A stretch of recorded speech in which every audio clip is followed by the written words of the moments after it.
എല്ലാവർക്കും നമസ്കാരം. ആകാശഗംഗ എന്ന നമ്മുടെ യൂട്യൂബ് ചാനലിലേക്ക് എല്ലാവർക്കും സ്വാഗതം. 2024 മാർച്ച് മാസം ചിത്രയുടെ അവസാനത്തെ പകുതി, ചോതി, വിശാഖം ആദ്യത്തെ മുക്കാൽ ഭാഗം വരുന്ന തുലാക്കൂറുകാർക്ക് എങ്ങനെയുണ്ട് എന്ന് നോക്കാം. ഞാനിവിടെ പറയുന്നത് മാർച്ച് മാസം ഗ്രഹങ്ങൾ തുലാക്കൂറുകാരുടെ വിവിധ ഭാവങ്ങളിൽ നിൽക്കുമ്പോഴുള്ള ചാരഫലമാണ്. ഇത് പൊതുവായി വരുന്ന ഒരു ഫലനിർണ്ണയമാണ്, അല്ലാതെ ഓരോ വ്യക്തികളുടെയും ജാതക വിവരണമല്ല. ഓരോ വ്യക്തികൾക്കും ജാതകത്തിൽ ഇപ്പോൾ ഏത് ദശാപകാര കാലമാണ് നടക്കുന്നത് എന്ന് നോക്കി ആ ദശാനാഥൻ അനുകൂല ഭാവത്തിലോ അല്ലെങ്കിൽ പ്രതികൂല ഭാവത്തിലോ എന്ന് മനസ്സിലാക്കി, പ്രതികൂല ഭാവത്തിലാണെങ്കിൽ ആ ഗ്രഹത്തിന് വേണ്ടതായുള്ള ദോഷപരിഹാരങ്ങളൊക്കെ ചെയ്യുന്നത് വളരെ നല്ലതാണ്. തുലാക്കൂറുകാർക്ക് കർമ്മരംഗത്തെ തടസ്സങ്ങളൊക്കെ ഉണ്ടാകുമെങ്കിലും അതിനെയൊക്കെ അതിജീവിക്കാൻ കഴിയുന്നതാണ്. തൊഴിൽ സംബന്ധമായി ധാരാളം യാത്രകളൊക്കെ ഉണ്ടാകാം. ഒന്നിലധികം തൊഴിലുകളൊക്കെ ഒരേ സമയം ചെയ്യേണ്ടതായി വരുന്നതാണ്. തൊഴിൽ രംഗത്ത് ഉയർച്ചകളൊക്കെ കണ്ടു തുടങ്ങുന്ന സമയമാണ്. അതുപോലെ തൊഴിൽ മാറ്റമോ അല്ലെങ്കിൽ സ്ഥലം മാറ്റമോ ഒക്കെ ഉണ്ടാകുമോ എന്ന ഒരു ചെറിയ ഭയവും നിങ്ങളിൽ ഉടലെടുക്കുന്ന ഒരു സമയം കൂടിയാണ്.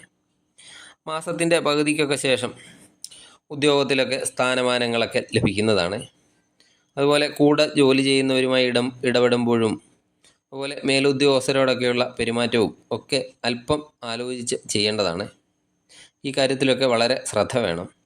പുതിയതായി തൊഴിലൊക്കെ അന്വേഷിക്കുന്നവർക്ക് മാസത്തിൻ്റെ പകുതിക്ക് ശേഷമായിരിക്കും കൂടുതൽ അനുകൂലമായിട്ടുള്ള സമയം. അതുപോലെ വിദേശ തൊഴിൽ അന്വേഷിക്കുന്നവർക്കും അനുകൂല സമയം മാസത്തിൻ്റെ പകുതിക്ക് ശേഷമാണ് വരുന്നത്. പാരമ്പര്യ വ്യവസായങ്ങളോടൊക്കെ താല്പര്യം തോന്നുന്ന ഒരു സമയം കൂടിയാണ് ഈ മാർച്ച് മാസം. നല്ല പരിശ്രമമൊക്കെ മൂലം ബിസിനസ്സിലേക്കുള്ള നഷ്ടങ്ങളൊക്കെ ഒഴിവാക്കാൻ കഴിയുന്നതാണ്. അതുപോലെ കൂട്ടു ബിസിനസ്സൊക്കെ ചെയ്യുന്നവർ അല്പം ശ്രദ്ധിക്കുകയും ആലോചിച്ചുമൊക്കെ കാര്യങ്ങളൊക്കെ തീരുമാനിക്കണം. നഷ്ടങ്ങളൊക്കെ ഉണ്ടാകാൻ ഉള്ള ചെറിയ സാധ്യതകളൊക്കെ ഉണ്ട്. ധനസ്ഥിതിയൊക്കെ വർദ്ധിക്കുന്ന മാസമാണെങ്കിലും ചിലവുകളും അതുപോലെ തന്നെ അധികരിക്കുന്നതാണ്. ഊഹക്കച്ചവടത്തിലൊക്കെ ഏർപ്പെട്ടാൽ ധനനഷ്ടം ഉണ്ടാകുന്നതാണ്. അതുപോലെ സ്ത്രീകൾ നിമിത്തവും ഏതെങ്കിലും രീതിയിലുള്ള ധനനഷ്ടത്തിനൊക്കെ സാധ്യതയുണ്ട്. പൂർവിക സ്വത്തുക്കളൊക്കെ ലഭിക്കാനുള്ളവരാണെങ്കിൽ അതൊക്കെ കൈവശം വരാനുള്ള സാധ്യതയുമുണ്ട്. അതുപോലെ വീട് പുതുക്കി പണിയാനോ അല്ലെങ്കിൽ പഴയ വാഹനം മാറ്റി പുതിയ വാഹനം വാങ്ങാനോ ഒക്കെ ഉള്ള യോഗവും കാണുന്നുണ്ട്. വിദ്യാർത്ഥികളൊക്കെ പഠനകാര്യത്തിലും അല്പം ശ്രദ്ധ കൂട്ടേണ്ട സമയമാണ്. പരീക്ഷകളിലൊക്കെ പങ്കെടുക്കുന്ന വിദ്യാർത്ഥികൾ കൂടുതൽ സമയം പഠനത്തിനായിട്ടൊക്കെ ചിലവഴിക്കേണ്ടതായി വരുന്നതാണ്. അതുപോലെ പഠനത്തിൽ നിന്നുള്ള ശ്രദ്ധയൊക്കെ മാറി വേറെ വഴിക്കൊക്കെ പോകാതെ വളരെയധികം ശ്രദ്ധിക്കണം. അതുപോലെ വിദേശ പഠനത്തിനും ഉന്നത പഠനത്തിനും ഒക്കെ ശ്രമിക്കുന്നവർക്ക് നല്ലതുപോലെ ഉള്ള പരിശ്രമത്താൽ അതൊക്കെ നടന്നു കിട്ടുന്നതാണ്. വിവാഹമൊക്കെ ആലോചിക്കുന്നവർക്ക് അനുകൂലമായ ആലോചനകളൊക്കെ മാർച്ച് മാസത്തിൽ വന്നു ചേരുന്നതാണ്. അതിന് മാസത്തിൻ്റെ ആദ്യ ഭാഗമാണ് അത് കൂടുതൽ അനുകൂലമായിട്ടുള്ളത്. ദാമ്പത്യ ജീവിതമൊക്കെ സന്തോഷപ്രദമായിരിക്കും. സന്താനങ്ങൾക്കൊക്കെ ഉയർച്ച ഉണ്ടാകുന്ന സമയമാണ്. അതുപോലെ വാഗ്വാദങ്ങളിലൊക്കെ ഏർപ്പെടുന്നത് മൂലം ശത്രുക്കളൊക്കെ ഉണ്ടാകാൻ സാധ്യതയുണ്ട്. അതുപോലെ സ്ത്രീകൾ നിമിത്തം എന്തെങ്കിലും തരത്തിലുള്ള ചെറിയ അപമാനങ്ങളൊക്കെ ഉണ്ടാകാൻ സാധ്യതയുണ്ട്. കുടുംബത്തിൽ ഏതെങ്കിലും തരത്തിലുള്ള മംഗളകർമ്മങ്ങളൊക്കെ നടക്കാനുള്ള യോഗവുമുണ്ട്. ജീവിതത്തിൽ ഉണ്ടായിരുന്ന നിരാശാബോധമൊക്കെ ഒരു പരിധിവരെയൊക്കെ മാറിക്കിട്ടുന്നതാണ്. സുഹൃത്തുക്കളോടൊക്കെ നീതി പുലർത്താൻ കഴിഞ്ഞു എന്ന് വരില്ല.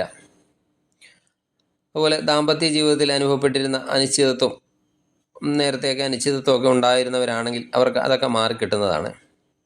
തുടങ്ങി വെച്ച പല കാര്യങ്ങളും പൂർത്തീകരിക്കുന്നതിന് വേണ്ടി കൂടുതൽ പരിശ്രമമൊക്കെ വേണ്ടി വരുന്ന ഒരു സമയമാണ്. ആരോഗ്യകാര്യങ്ങളിലും നല്ല ശ്രദ്ധ വേണ്ട സമയമാണ്. അപ്രതീക്ഷിതമായിട്ട് മനോദുഃഖമൊക്കെ ഉണ്ടാകാൻ ഇടയും കാണുന്നുണ്ട്. ഇങ്ങനെ മനോദുഃഖമൊക്കെ ഉണ്ടാകുന്നത് മൂലം പ്രമേഹം, രക്തസമ്മർദ്ദം തുടങ്ങിയ രോഗങ്ങളൊക്കെ ഉള്ളവരാണെങ്കിൽ അത് കൂടുതൽ കോംപ്ലിക്കേറ്റഡ് ആകാതെ ശ്രദ്ധിക്കേണ്ടതാണ്. അതുപോലെ വാഹനം ഉപയോഗിക്കുന്നവരാണെങ്കിൽ വാഹനം ഉപയോഗവും അല്പം ശ്രദ്ധിക്കണം. അതുപോലെ യാത്രകളിൽ, പ്രത്യേകിച്ച് ദൂരയാത്രകളിലൊക്കെ വളരെയധികം ശ്രദ്ധിക്കണം. രക്തസ്രാവം, ഉദരരോഗം എന്നിവയൊക്കെ ഉണ്ടാകാൻ സാധ്യതയുണ്ട്. ദൈവാധീനത്തിനായി ദേവി ക്ഷേത്ര ദർശനം നടത്തി കഴിയുന്ന വഴിപാടുകളൊക്കെ ദേവിക്ക് ചെയ്യുക. അതുപോലെ ശനിയാഴ്ചകളിൽ ശാസ്താ ക്ഷേത്ര ദർശനം നടത്തി ശാസ്താവിന് നീരാഞ്ജന വഴിപാടൊക്കെ കഴിക്കുക. നിങ്ങൾക്ക് നല്ലൊരു മാസമായി തീരും മാർച്ച് മാസം.